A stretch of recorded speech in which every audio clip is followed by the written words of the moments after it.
Hello hi friends, sreeselite ఛానల్కి స్వాగతం. ఈరోజు మన ఛానల్లో చాలా తక్కువ ఆయిల్ తోటి చాలా ఫాస్ట్గా చేసుకునే రెసిపీ ఒకటి చూపిస్తున్నాను. అది చికెన్ వింగ్స్.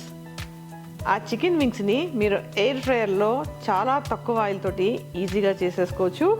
ఇప్పుడు అది ఎలా తయారు చేసుకోవాలో చూద్దాం. ఒక హాఫ్ కేజీ చికెన్ వింగ్స్ తీసుకుని బాగా కడిగి ఒక బౌల్లో వేసుకుందాం.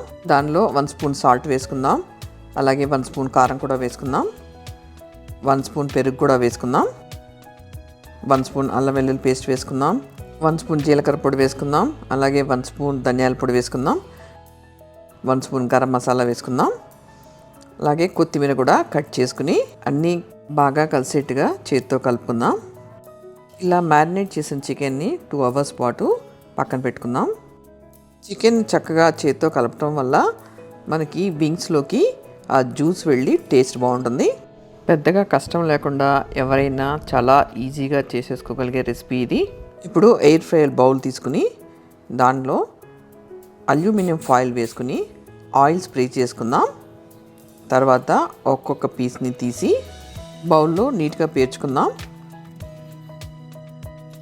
తర్వాత ఒక్కొక్క పీస్ పైన కొంచెం ఆయిల్ వేసుకుందాం, లేదా మీరు బ్రష్ తోటి ముంచి అలా దాని మీద స్ప్రెడ్ చేసినా సరిపోతుంది.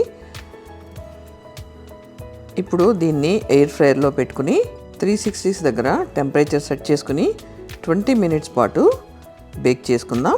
10 మినిట్స్ తర్వాత ఎయిర్ ఫ్రైయర్ బౌల్ ఓపెన్ చేసి ఒక్కొక్క పీస్ని సెకండ్ సైడ్ టర్న్ చేసుకుని నెక్స్ట్ 10 మినిట్స్ కూడా బేక్ చేసుకుందాం. అంతే, ఎంతో ఈజీగా తక్కువ టైంలో అయిపోయేట్టుగా మీకు తక్కువ ఆయిల్ తోటి చికెన్ వింగ్స్ రెడీ అయిపోయినాయి. చూసారా ఎంత తక్కువ ఆయిల్ యూజ్ చేసామో కదా. సో ఈ రెసిపీని డెఫినెట్గా ట్రై చేయండి. మీరు ట్రై చేసిన తర్వాత డెఫినెట్గా మీ కామెంట్స్ నాతో షేర్ చేయండి. మీకు ఏదైనా డౌట్ ఉంటే కనుక నాకు క్వశ్చన్స్ వేస్తే కూడా నేను ఆన్సర్ చెప్తాను మీకు. సో ఇంకొక ఇంట్రెస్టింగ్ వీడియోతో మళ్ళీ మీ ముందుకు వస్తాను. అప్పటి వరకు బాయ్ అండ్ టేక్ కేర్.